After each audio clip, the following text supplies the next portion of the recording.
All right, folks, we are back with the podcast with my guest, David Chittum. When we left, we were talking about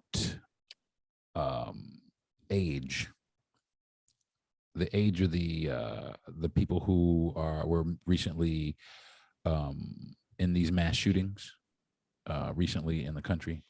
So we're talking about how to basically what would we like to see happen in some of the laws that kind of surround the availability of guns. Okay, so the age topic is a really interesting conversation, and again, like I say, it's very dramatic when people are talking about it. And an 18-year-old can walk into a gun shop and legally buy a AR-15 at will. And it's easy to say, well, that's wrong, shouldn't be that way. And that's a real conversation, and we may want to frame the laws that way. I don't know that I would disagree with that. Right. But it depends on the circumstances. Shooting is an Olympic sport, target shooting. Right. If you look up the age of most of the people that are in the Olympics for target shooting, I think you'll find that They're pretty young. They're young. ROTC was taught in schools. There's been, back in the old days, there was gun training in schools. Right. And I'm a firm believer that teaching a kid, about firearms and what they can do and how to handle them safely and stuff like that is far more important, or a far better strategy than just letting them, sneak up on one day. And the knowledge they have comes from movies and video games. Right. We talked about this the other day. It's harder to get a driver's license than it is to buy a gun. I'm a big proponent in training. Right. Well, we were talking about that. Now, listen to this. I was doing a little bit of research, and I was looking at Japan, or I was looking at countries with the rate of gun violence per country. And I looked, and Japan has the absolute lowest. Japan and South Korea have the lowest gun violence in the world. And part of it, I started digging around, and they have a very stringent policy or a regiment before you're able to possess and own a gun. And you are able to own and possess firearms in Japan, but there is mandatory training. You have to pass a written exam, plus you have to pass a physical and mental health evaluation. The police will go and ask your family, your job, your wife, your kids about your character. There's lots of stuff. There's lots of other hoops that you have to jump through. And like I said, if you want to own a firearm in Japan, you can own a firearm, but there is only there are three types of firearm. You can own a rifle, a shotgun, or an air pistol. You can't own a pistol in Japan. But as a direct result, their gun death rate every year is 0.003 or something ridiculous like that. Now, we are number one in the world, as far as that. And I'll tell you what, we surpass every other country by a long shot. Now, that was something that has been mentioned a lot, and I'll take issue with that if you don't mind. Sure. And I want to just put the Japan thing in perspective. It's an interesting study in, handling and how guns, in ways that you can deal with guns and so on, but you have to put that in perspective. Japan was completely disarmed. Right. They disarmed. Well, the reason that happened is because we disarmed them. Right. It's an island nation. So it's an interesting experiment, but when it's hard to compare that with the United States, because in the United States, there's millions and millions and millions of firearms. They're legally owned without any kind of registration or any kind of document. Different places have different laws and stuff like that. But it's not like you could affect the same rules here that you could in Japan. Right. It would be hard. Practically speak, no, it would be impossible. And well, I don't necessarily know that it would be impossible. I just think that it would be extremely difficult. But where there's a will, there's a way. But that's a problem. The wills are this. It's some people want to do this about it. Other people want to do this about it. And I think that's right. Well, I don't know if it. So here's the thing. to me, when it comes to that, I don't think it's a matter of will to do something one way or another. There's certain sticking points on both sides. Right. And you have to really ask questions as to why, why one side has this, one side has that. And I think when you find these little details of where these impasses are, there are real ways to make progress on that. And I think there's real questions to ask about why we're not making progress in those sections. And I'm just going to jump into one of the things we talk about, Right. if you don't mind, Sure. because it's one of the hot topics on this, and it should be, is the mental health issue related Absolutely. to these mass shootings or any kind of gun violence for that matter, Absolutely. and buying a gun and stuff like that. And I know in your podcast, and we've talked about this personally before, that you believe that's a big part of, owning a gun and so on. And Yeah. so I Being want to mentally kind of, stable. talk about that as far as what is currently in place and what may or may not be available, Sure. Sure. because I think it's a huge deal, and it's one of the things that people don't understand. And I Now, believe that to be true. I believe people, it is very they don't shed enough light on it. right. And when I say that, I mean that they don't understand how it actually works in the gun world. Right. Okay, so we talked about this earlier today, so we're going to do a little bit of rehash here between you and me, but um, here's how it works in buying a gun. There's federal laws that impact selling a gun to someone. A federally licensed firearm dealer sells a gun to someone, there's laws about that. If you're a private individual selling to someone else, you're actually under the same requirements. You can't Right. sell a gun to someone that's a felon. You can't sell a gun to someone that's mentally incapacitated or using federally illegal drugs, including Is there marijuana. any kind of oversight to enforce that though? Well, there's some. That's the important part of this conversation. So there's a federal background check system. If you go to a gun dealer and that gun dealer is in his store or he's in a gun show, then that gun dealer has to do a federal background check on you before he can sell you that firearm. Right. That background is provided by the state that you're in. Okay. It's not a federal system. It's just provided by the individual state. Well, it's a federal system, but it's provided by the state. So there's a federal database.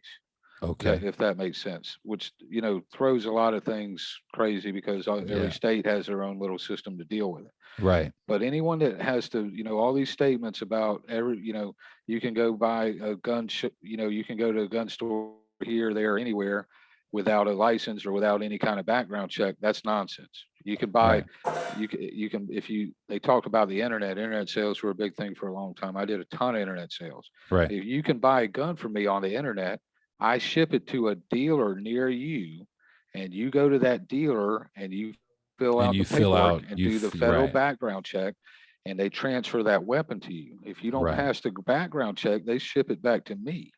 I don't ship it to you. Now that applies also for somebody like, say, if you wanted to buy a gun from Joe Schmo down the street who had a pistol you wanted to purchase. Absolutely. It's different. Again, it's different places. I can actually ship a gun in certain guns. I can ship, I don't want to quote this because I don't want to quote it wrong, but I can ship certain guns in the state of Florida from one person to another without going through an FFL dealer currently. Right. Okay.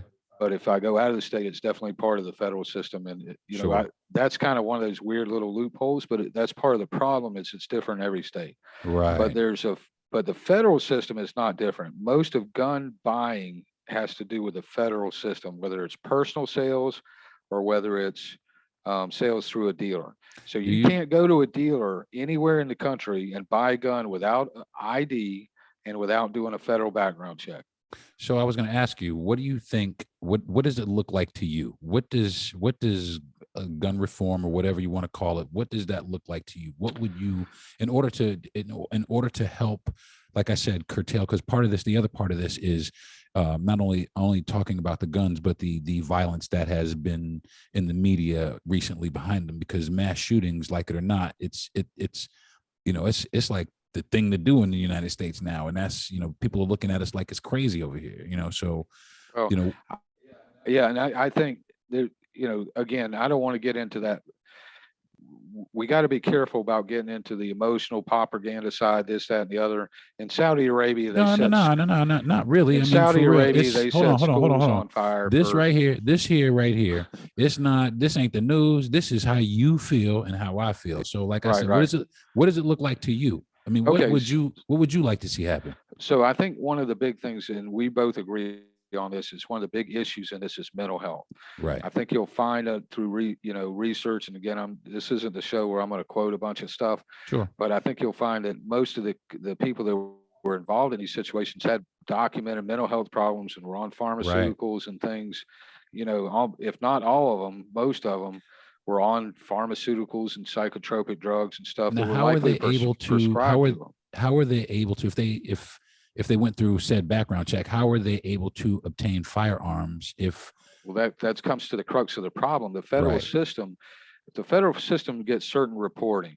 Okay, if there's a domestic violence incident, that will go into the system. I will not be allowed to purchase a firearm. Right. If I'm a felon, I'm not allowed to purchase a firearm. Right. If I get, like in the state of Florida, and again, this is different states. In the state of Florida, there's a thing called a Baker Act. So if I go crazy, Right. and the cops have to take me, to a facility to get evaluated and chilled out, they put you on I think it's a 3-day lockdown or something like that. Right. That goes into the legal system, and that may or may not make it into the federal background check system.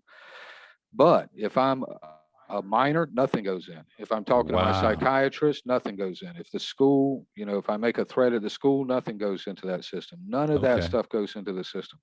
You can take juvenile records, juveniles that are picked up on all kinds of problems, gun charges, everything else. None of that goes back into the federal background system unless it's a felony or those certain categories. Mental health in particular, and now this is where you got to, here's one of those question points, okay? You got to ask, why is it this way? Right. No mental health, no, if you take how many millions and millions of people in the country take anxiety medicines and stuff? I'm one Should of them. that should that preclude you from having a gun? Maybe so, maybe not. Right. You could be a kid that's come up in, treatment his whole life and have all kinds of problems, been institutionalized. You can have people that have been institutionalized half their life and be on every kind of psychotropic medicine you can think of. They are not in that background system. Right. Right. Why not? Right. That's my Why point. not? Why is that not happening? Well, so one of the answers to that, if you really want to be a little bit cynical, Sure, is that there's a lobby in this gun debate that no one talks about. It's the pharmaceutical industry. sure. Okay, I don't have all the answers. Okay, but the big point is, these are some of the real sticking points, and these are some of the real issues. There is a reason that none of that gets to the system. There is a reason. If you smack one of your kids, it's in the system. They will literally come to your house and take all your guns away. Right. Doesn't matter how many you have, and you cannot own guns anymore. Right. But you can frickin', you can set a school on fire and be in treatment your whole adolescent life and make every threat in the world, and you are not in that system. You can walk into that store the day you're 18 and buy that firearm. And by the way, that clerk, the owner of the gun store, right, is a law-abiding citizen following the law. They don't know any different. They don't have any tools any different than you. Then it's not their fault. Right. They have no control. I should be able to go in there and buy an AR-15 when I'm 18 and I have no other problems. You know what I mean? I shouldn't have to prove that I'm sane. Now, I know that's going to differ with some of your ideas, but the point is, you need to understand that how much is not in that background check system, and ask the question, why is that not in there? Well, I do think, why is it not in there? But what I do think is that there needs to be a strenuous mental health evaluation for anyone wanting to purchase any firearm. I don't care what it is.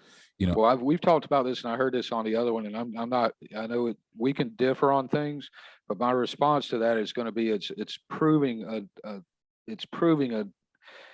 a simple case of proving how do they say that? Proving or disproving a negative. I'm sorry, I'm not saying it the right way. But in I order understand to, what you mean. it's saying for me to have my rights as an owner, I have to prove that I'm not crazy. Yeah, I want to be assumed that I'm not crazy because I believe it's my but you can't. inherent right to But you can't always self-defense. assume that. You can't always assume, because when you I assume, what do? You make an ass out of you and me. And a lot of times when well, people assume it shit, well no, but it's a hold point on, of law. I hold don't mean on, it that way. hold on. Now this guy that went and purchased this gun down in Texas, Hmm. clerk that sold him the gun, you're right, it's not his fault. But the clerk assumed that this guy was in his right state of mind, even though this guy had just said, I'm gonna shoot my grandmother and then I'm gonna go shoot this fucking school up and blah blah blah blah blah. You know what I'm saying? But the clerk didn't know that this guy was in his right state of mind. He was 18 years old. Now, if Right. somebody had done some due diligence, like ran a proper mental health check on this kid, maybe they would Listen, have put them, almost every they one could of have these picked up things. some red flags The that Parkland shooting could in have maybe South stopped Florida, this. the Parkland shooting in South Florida, the reports that I've seen, and I'm not going to, again, quote this, but the reports that I've seen was that there was someone that was they called the cops 40 plus times and called the FBI 5 or 6 times saying that this kid was nuts and threatening to shoot up the school. Now he's got a rifle. There was repeated calls to law enforcement. Both of these dudes, the dude in Buffalo, they had called and said this dude was in there looking strange a few days before, and dude down in Texas, this dude basically said he told people he was gonna do it on his social media. You know what I'm Yeah. saying? And I mean, what is it gonna take? I mean, Well, like I say, you got to and still both of those keep guys were asking 18, by the way. questions. Yeah, you got to keep asking questions because none of those circumstances, in none of these shootings, these circumstances add up. Someone's hiding some Right. crap in all of Absolutely. these. And I'm not going to try and be some conspiracy theorist or something, but understand, like with this incident in Texas. Now, this is just what I know, and I'm not going to draw any freaking conclusions on it in any way, Right. but just a couple little things that I happen to know about. Number one, I guess he had 2 Daniel Defense rifles, and they made a big deal that he knew which rifles he wanted to buy and so on like that. And he had a couple, a little while before he was 18, he tried to get help buying them, and they wouldn't help him. Blah blah blah. And then he went Right. and bought one, and he bought another one a few days later. A Daniel Defense rifle starts at roughly $2,500 each. Yeah. How does And the somebody bag and the 18? sack of ammo that he was carrying is probably another $1,000 with clips and stuff like that. So you're talking about a lot of money. And so you got to ask some questions. This idea that all those cops, I mean, yeah, it hits you like a fucking ton of bricks. That all these cops were standing outside of the door of this classroom while he was killing Yeah, kids. fucking cowards. Okay, listen. First of all, I know science on it. I've been around a mass shooting. I was actually almost like right in the middle of a mass shooting one time, and these cops don't get enough training. There is naturally going to be people that Absolutely. shrink from the violence. Okay, it's a natural. You can't even blame them. It's a natural habitat. Well, They're you not sign up for the trained well fucking enough. job. I can blame you. You signed up for Well, the no, job to listen, protect and serve, and you're not protecting these kids at all, man. listen to what I'm Them dudes saying. didn't do any protecting. They were actually they ran in there, got their own kids, and ran the Listen, fuck out. listen to what I'm saying though. There's a certain number of people that are going to shrink from violence no matter what. Okay, But the that's whole just force, that's just human nature. Well, that's my question. they That's my chose. Yeah, that's my question. but you're right though. That's my Why? question. 20 people outside that door, Yeah, not one of those men with firearms on. That does not make sense, that Mr. doesn't make any Harris. sense. That doesn't make any That doesn't sense. make sense. You're exactly Some of right. them are going to shrink from it. I guarantee you that. That's You're human right. nature. But You. out Some of of them will 20 shy away. freaking people outside that door, you're going to tell me they all sit there and listen to those shots go off for an hour. I don't believe Listen, that. that I shit's don't crazy to fucking me. believe That that. shit is crazy to me. They was I calling them. do not fucking believe Them that. kids was in there calling these people. They was in there calling these people. Listen, like I say, You I'm know, not a conspiracy theorist. I don't want to get into all that shit, but people need to keep asking questions. People that's need to exactly right. ask: is the fucking AR-15 the one that shot the kid? How did this kid get to this? How I did he think get the weapon? How did he get? this is what I You think know, needs to happen. I really do think that there needs to be some sort of strenuous evaluation, and it should not be left up to the individual states. It should be something that is broad across the country, that so everybody can come together on and come to a decision on and say, all right, we can go forward with this right here that everybody agrees on, but it's something that protects our children. Because this year, hold on one second. I looked something up. I think there's been like 27 school shootings this year. I got you, man, Yeah, and I get 27 it. school It's an shootings this year. urgency, and it should be an Yeah. urgency, but we really got to go to those. We got to move past stating the facts and move on to what are we going to do about it, Well, and that's what's the exactly right right. thing to Well, do about the thing about it is we also have to identify what's going on. Now, it. these guys had two different motivations. The guy down in Texas, I guess he was a lonely dude, but the guy up in Buffalo was a solid racist. You know what I'm saying? With the Oh yeah. sole purpose of, yeah, it was just with the sole purpose of going to kill people of color. You know, But so see, and the other question too is, where do we go for that? Because he was someplace he learned that behavior. He was 18 years old and he learned that behavior from somewhere. Where is that? yeah, and see, that's a great question, Darren, and I get that I get that you're in favor of the, the psychological analysis on front before you can get a weapon, and that's maybe everyone votes for that. Maybe that's the way to go. Maybe I'm wrong about it, but here's the general problem with that, and the problem that you're going to run into with people that are on the other side of the fence from that is they're going to say, okay, so you're going to make a government agency much like the IRS that is going to take me under psychological evaluation and make me give up all my personal secrets and business and everything. And then one of those fucking bureaucrats is going to decide whether or not I'm qualified to have A, any gun, B, a pea shooter, C, a hunting rifle, what the fuck ever. Does that? If you don't have any of those issues, then why would it matter? And that's what I'm saying. And if you don't have Well, any, it would matter and not because for I nothing, don't and not for have the nothing, right. I and don't not for have the, nothing, no, let me I, answer that. Don't go on to the next thing yet, please. Let me answer that first part because it's important. What would it matter was that I now do not have the inherent right to self-defense. sure you do. Absolutely you No, do. not Yes, you do. relative to Yes, you not do. relative to You my. I'm absolutely have. handicapped You have relative to your my. right. You have your right for self-defense. But if you are found psychologically incompetent to possess a firearm, you shouldn't have one. Just That's like already the felons, law. like. That's Well, hold already on, the law. hold That's on, what I'm hold on, saying, hold though. on, hold on. That's not Like, reported. hold on now. Like the question I asked you the other day. If a drug dealer had an AR-15, you basically said that no, he shouldn't have that, but Right. you can have an AR-15.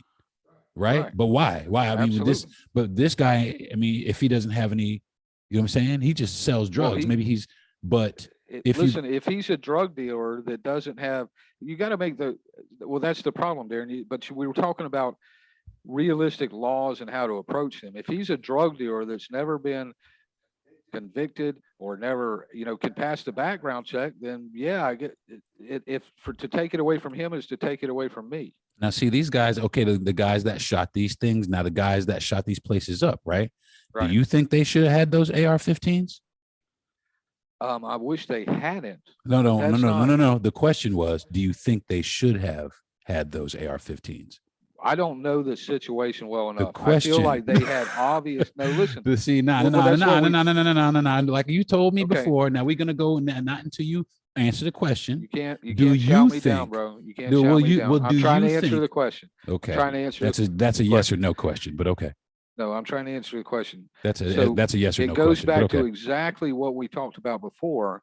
If they had psychological problems, if they were making threats and the enforcement knew about it and put that into the system, they would not have gotten those weapons. They walked into the store and bought them. So you do agree that there needs to be some sort of psychological evaluation? No, that's not. It's not the same thing. They already had instances that should have been reported into the system. The system's not set up to receive that information. It's not there.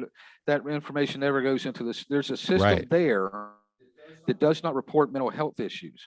No, they shouldn't have. They had obvious issues. They were making obvious threats. It wasn't reported into. But how is that different from somebody else? I mean, how can you evaluate somebody else if you're not evaluating this person? You can just go ahead and say this guy can have one, but this guy can't, based on the way that they look. No. I get what you're asking me, but the answer. So you're starting from one side, Darren. Here's the other side: is I need a reason why you take my right away from me. Well, nobody's taking, but that's the thing. You keep saying that people are taking your rights away. Nobody is taking your rights away. You can still hold on. You can still own a gun. You can still have a gun after you complete said training and said psychological evaluation. Right. I believe, and listen, maybe that's the way to go. I believe in the training part wholeheartedly. The psych evaluation thing, I think, is a step too far. Well, do you think? Do you think crazy people? Hold on now. Do you think crazy people should have guns? No, my point is that they're already not reporting that. Right. Well, that's the thing. So, do you think it should be reported? Absolutely. That's my whole point. So then you think, so you do think the problem in the system is that. So you do think that there should be more extensive psychological background checks or psychological evaluations? There should be. I don't think you should be required to undergo a psychological evaluation in order to own a gun. I do. I think. Well, let me finish. I think that that psychological and all these that mental health information that's in your system through adolescence should be reported into the background check system for buying a gun. If I don't have any of that in my background, if I don't have any issues, I don't think I should have to go take a psych eval. Well, that should be happening. That should be happening anyway. But I think if you are going to use any instrument that was designed to take a life, with the sole purpose to take a life, that yes, there should be some sort of psychological evaluation attached to that. That's a valid opinion. I mean, that's something and now what's happening, hold on. And now what's happening is you have instances in certain states, you can be gifted a gun by your dad when you're 16. You know what I'm saying? Right. Here you go. Right. But like you said, they're hunters. You know what I'm saying? No, but there's laws about that already, Deron. There's already laws about that. Right. If you're 16, you can be gifted a gun. Right. You cannot even hold that gun in your hand legally unless your parent or guardian is standing there and hands it to you and you hand it back to them. There are laws about that already. Sure. Now, to say I'm a big believer in teaching kids about guns. We go into school and we have the driver's ed class. We got to sit through the DUI classes where they show the mangled bodies and the wrecks. And I don't know if they still do that. When we were kids, they did. Yeah, it was called Signal 30. I remember that shit. Yeah, they show you the pictures of the people in the mangled wrecks of the cars. We don't do that with guns. I believe in training. I believe that also. I believe that kids should definitely show the difference in. I can describe to you the difference in what a 223 does to the human body compared to a 12 gauge, compared to a 357, compared to whatever. I'm just a nerd, and that's not what I'm saying is important in school. But yeah, it would be important in school if it was real rather than a video game. Right. Well, that's the thing. People don't have any tangibility. It's not really tangible to them. We go into these. I mean, you want to talk about psychological issues and stuff. So here's a backstory to this. I know we're getting long here, but here's a backstory to this. In February, there was a conclusion to a lawsuit over the Sandy Hook shooting, in which Remington Firearms settled for $73 million to a number of the survivors and parents and stuff of Sandy Hook. Right. So there's a law in the books that says firearms companies can't be sued for violence done with their firearms. It's been around for a long time. Well, they surpassed that law or challenged that law by saying that Remington was marketing to kids because they had advertisements with, and I think there's more to this story. I don't know. I want some more research. I'd love some comments.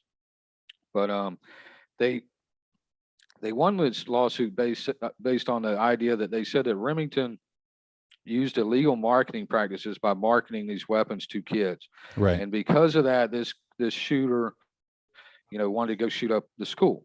And they freaking, eventually settled over the thing, $73 million. So now after this shooting in Texas, and this is, interesting to me. I'm not making this on the news, right? But after this shooting in Texas down there, 2 days, it could have been 3 days later, they announced a lawsuit against Daniel Defense. Again, we mentioned that this shooter down there had 2 very expensive Daniel Defense rifles, and so now, like literally no more than 3 days later, they've announced that they're going to press a lawsuit against Daniel Defense under the same circumstances that Daniel Defense in their social media marketed to, had some footage of a parent giving a kid a gun or kids shooting guns or something. Right. There's nothing illegal about that. That's, literally that's, now, again, we go back to like I said, the Olympic team is kids. Target shooting goes back as far as we have freaking history. I agree There's with that. bullseyes on the caves, man. I I mean, agree it's with not that. like But it's a hold new on. thing. It's not evil You're in and of itself. but hold on. And again, let me just mention this. It seems like really strange that there was just happened to be, this But there are lawsuit some incidents waiting where you to have attack Daniel parents. Defense in particular 2 days after this event happened. Well, there are some things, some issues, incidents where you have parents that aren't responsible themselves enough to have a firearm that gift their kids Absolutely. firearms, and also Absolutely. you have parents that like I'm sure the person from the Buffalo shooting, I'm not sure where he obtained his firearm, but he was 18 and he had to learn that behavior before the age of 18. Exactly. You Well, know that's what what they got. So where is it coming from? Is it coming from his parents? I'm not going to speculate and say that. Is it coming from the internet? Very quite possible. The interesting thing about me, and let's go back to this lawsuit because I'm pretty sure I could be wrong. I'm not a video gamer. Right. Okay, so I someone do help play. me with this. I play games. Someone could help me with this, but I'm almost sure that I've seen Daniel Defense weapons in particular on video games, and I know for a fact that there are branded weapons on video games. Yes. Now, so this lawsuit against Remington, this is really interesting to me. This lawsuit against Remington over Sandy Hook, and now a new lawsuit against Daniel Defense over this shooting, based on them marketing to kids, had to do with their social media marketing. But no one has mentioned what the kids are playing in the video games. Why is that? Was no one going to attack Sony or Activision or what I don't is, understand. I'm asking. A lot of it I'm not assuming anything. I'm asking the question. No. What Because happens those weapons have all this been intertwined in is games they that put disclaimers. whatever. Yeah, Disclaimers are exactly. not legal. Disclaimers are not legal documents. Think It's just about like now people if we like we were talking about before. Somebody swimming in the gator infested waters with the sign all over it says these yeah, waters are infested yeah. by gators, but they went Well, swimming anyway. but think about the input because we're asking the question: how is this getting so ingrained, and how is it being? I think the question is where is the insensitive coming from? Why are these kids gone so nuts? But think about the video games. This isn't new. They were complaining about this when we were kids. But Yep. think about the immersive quality of these video games that people will play for out and thank God most of us can thank God most of us can mentally tolerate it. Right. But as well as I do, I mean, we're all idiots sitting here on Facebook and Instagram. Are you kidding me? Yeah. And then you got these highly immersive video games that are very detailed in the weaponry and they have the blood splatter and so on. I mean, that's part of the culture.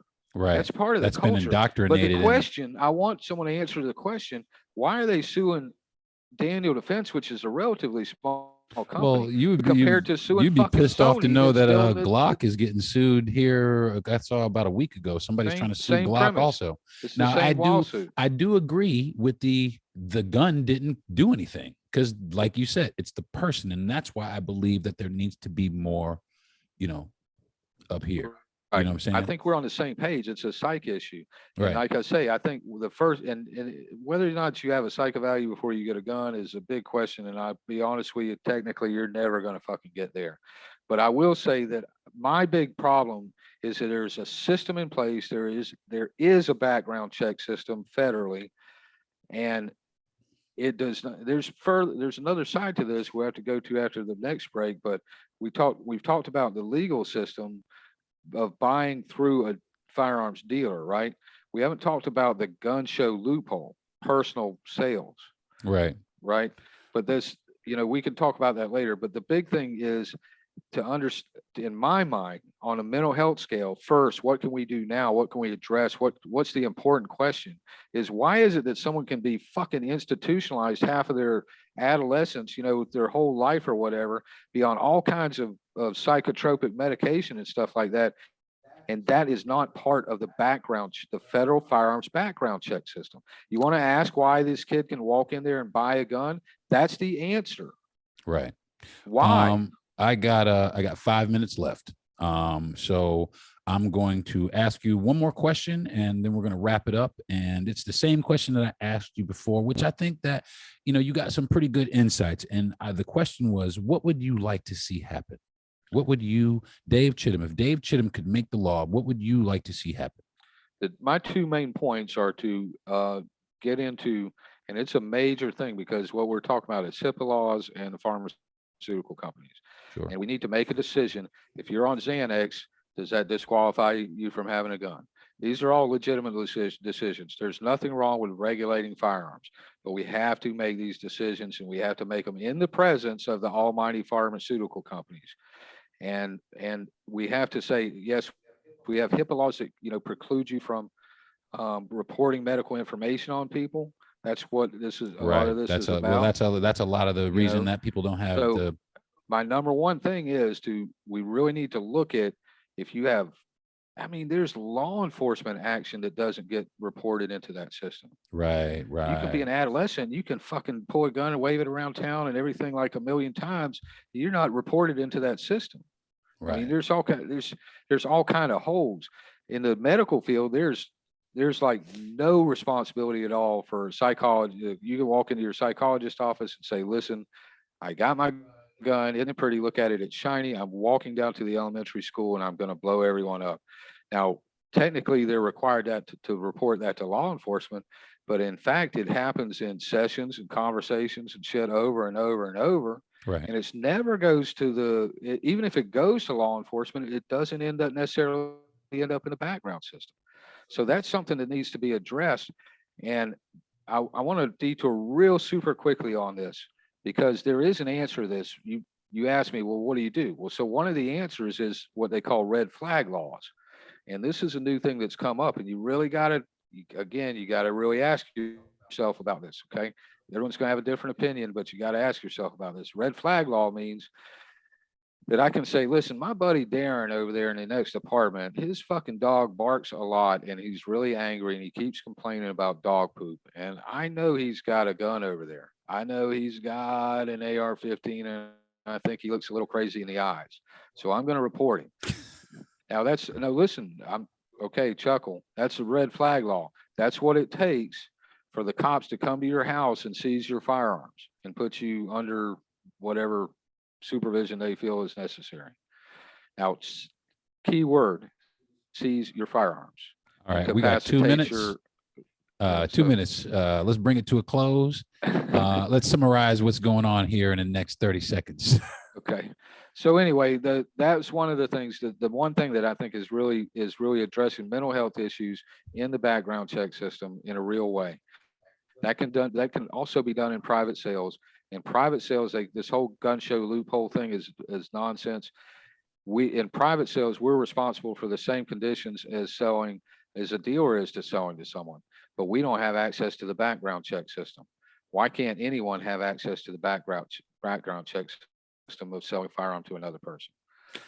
The other thing that the big thing, so it's two things, is addressing the mental health thing. The other big thing I think is important, and I've always coached people to do this. If you own a firearm, you should get training. You're not a responsible firearm owner if you do not train and practice with that weapon.